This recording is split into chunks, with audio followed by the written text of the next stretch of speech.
Hello everybody, my name is VideoGamezYO. Welcome back to another DashFight guide. Thank you all so much for the support on the previous guides. It's been amazing. I'm glad you've enjoyed them and your comments have been much appreciated. Today, we're back again, as you can see, and we're going to be doing a mental game and strategy. You know, in the past I've done defense, I've done offense, but I think mental game, strategy, and just generally the inner workings of the mind when it comes to making certain decisions in fighting games, I think is very important. So I wanted to do a video on this so that you guys could get better at making those decisions and basically just be more effective in games. So yeah, without further ado, let's get the hell in there.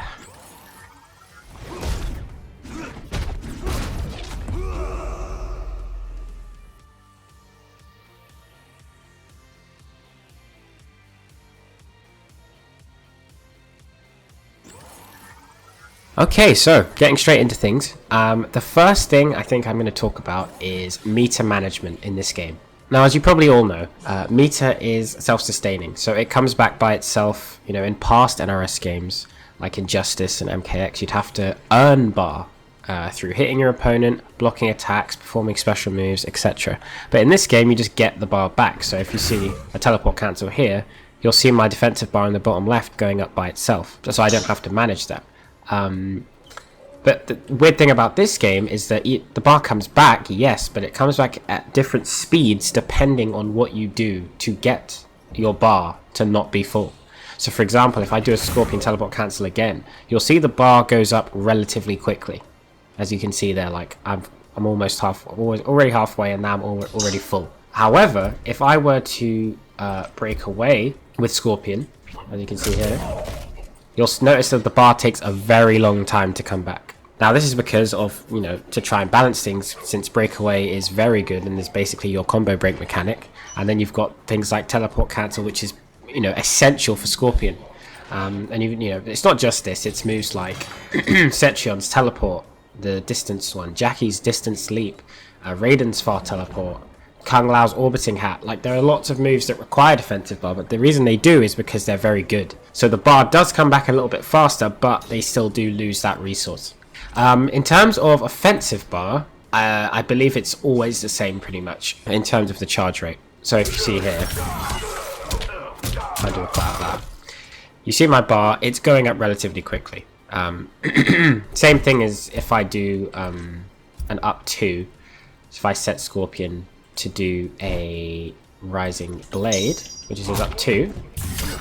As you can see, if you look at the offensive bar and the defensive bar, they go up at the same rate, pretty much. So I should get both bars at the same time, as you can see there. So yeah, in terms, like, as a rule of thumb, offensive bar goes up way faster in all scenarios. There is never a scenario where your offensive bar goes up slower than your defensive bar. Your defensive bar will go up slower if you do a breakaway, but other than that, it will go up pretty much the same rate as you just saw as the offensive bar if you're doing like a cancel or an up 3, for example. One other important thing to note, is that because bar comes back in this game, I don't want you guys to be afraid to use the said bar. So for example, if you're in a situation where you can do a 2-bar combo that will kill someone, do that 2-bar combo that will kill. There is no reason not to do it. You're going to get the bar back at some point in the game. Like, you're going to get it. In past games, you'd have to make a decision, but in this game, you're just going to get it back anyway, so you may as well. Like, for example, this Scorpion combo here, see if I can land it. Like so. Yeah, I have no bar. Say that ended the round. I have no bar, but my bar's coming back during the round intermission. It's going to be coming back. I can just walk back and lame it out, get my bar back, and then go in, you know. So make sure you're using those resources because they come back to you. Same with Fatal Blow. I'm a firm believer of, if you have that, use it. If you have Fatal Blow, use it. It's a free resource that you get. You know, gotta use those because they just come back to you. Obviously not Fatal Blow, but bar comes back to you in this game. So yeah, certainly do not be afraid to use bar. And yeah, in a nutshell, that was just a mini explanation of what bar is like in this game, how it comes back, and the speed at which it does. Moving on to the next section, we're going to be talking about Krushing Blows. Essentially, Krushing Blows in this game are a resource. You know, if you have a Krushing Blow, in Scorpion's case, Krushing Blow throw for both sides, as you can see. like so. It's a resource. You have to pick when you use this. Now, obviously, it's different for every character, but one key piece of information I'll give you is that Crushing Blows should be used to either give you an advantage in some way. It doesn't matter what, it may be a life lead, it may be screen positioning, it could be anything, but just make sure that you're using your Crushing Blows smart. Don't just, you know, as soon as you get your throw KB, use it. Because it's not smart to do that. You need to make sure that that KB usage is going to pay dividends, and it's going to mean that you're in an advantageous position moving forward. So, for example, let's say this KB right here with Scorpion. If I just use this at the beginning of the game, my opponent breaks away, that KB's gone for the remainder of the game. However, if my opponent has no defensive meter, and I do this Crushing Blow, like so, I get lots of damage. Like so. Unbreakawayable, and then I get Oki. Like so. So KBs, make sure that you're knowing when to use them, and that when you do use them, you know why you used it, and that it gives you an advantageous position, whatever that position may be. In terms of life lead, I feel like this ties very well into it, because some Crushing Blows obviously do loads of damage, like you just saw. Obviously Fatal Blows can tie into this as well, but some Crushing Blows obviously change the tide of an entire game. Liu Kang, you guys know about him and the way he operates with his Crushing Blows. So in terms of that, make sure you're looking at the health bars and the situation of the game before you're using your Crushing Blows, because they are an essential resource in making sure that you win games. I can't stress that enough. Make sure you guys are wary of when you're using your Crushing Blows.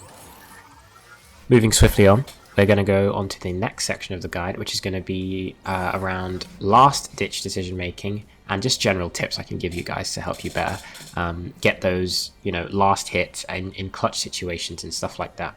So I'm going to start off with just the concept of hit stun and mind games off of hit stun. So let's say Scorpion's down one. If we quickly check here, it is plus 13. Yeah, plus 13. Just wanted to make sure. So it's plus 13, right? So a standing one will jail, meaning Sub-Zero cannot duck this. So if he goes for a duck, this will hit him, and an overhead will hit him, for example. Or I could do a short hop to make this more legit. So short hop would completely avoid a duck, or even a down one, right? If he tries to mash. And a mash will also lose to a throw, for example. But a duck will completely avoid a grab, for example. So if I were to down one and then throw, I can get down two punished, right?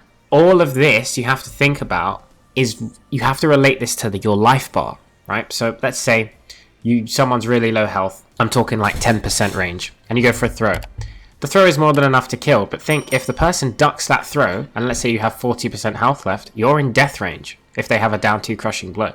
So you've got to think about that. Maybe go for an overhead, which is a safer option, and then, you know, continue your offense that way. You know, that's only 7%, but you can, you know, lame it out, play lame, wait for a fireball, teleport if you're Scorpion in this case, in this specific matchup, right? But obviously it's going to be different for a lot of them. But you also have to think about, okay, have I been throwing a lot during this game? Will they expect to throw? Are they the type to just duck a lot anyway, regardless of if I've been throwing?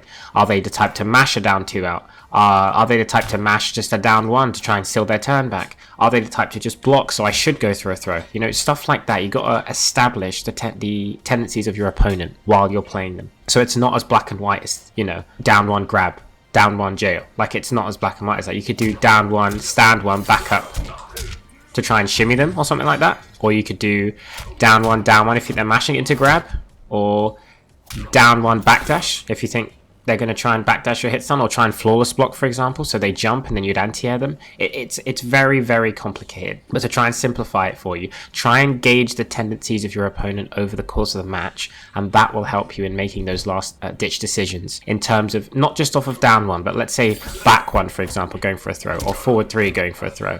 Or just any character that you have, where, like, Johnny's down 4, for example, plus 17. Yes, it jails into forward 3, but sometimes you might want to go for a dash up shimmy, or a dash up grab, or, you know, a back 3-4, a delayed one to catch a flawless block attempt. Like, it's very different. Make sure you test all of these different things in the lab with your characters. Understand different situations, understand your hit stuns, and the amount of plus frames you have on hit, and understand your opponent's options in regards to this situation, so you can safely assess what the best thing to do is at any given time. That being said, guys, that is going to be the end of the guide today. thank you so much for watching. It has been a bit more of a talky one because I just wanted to explain some of the mental game behind MK, because I know a lot of people wonder about that stuff. I get asked a lot in my stream, some questions that I have addressed here. So I really do hope you guys enjoy it. Let me know what you thought in the comments. Let me know if there's anything I didn't quite get around to saying. I'll be happy to answer those for you in the comments. But yeah, be sure to subscribe to DashFight for all of this good stuff, all of my previous guides and all the guides for many other people that have been on this channel making character guides and other stuff. It's been, you know, there's a lot of good content on the channel, so make sure you guys are looking out for that. But yeah, I'll keep it short and sweet. Thank you so much for watching. I'll see you guys in a little bit. Peace.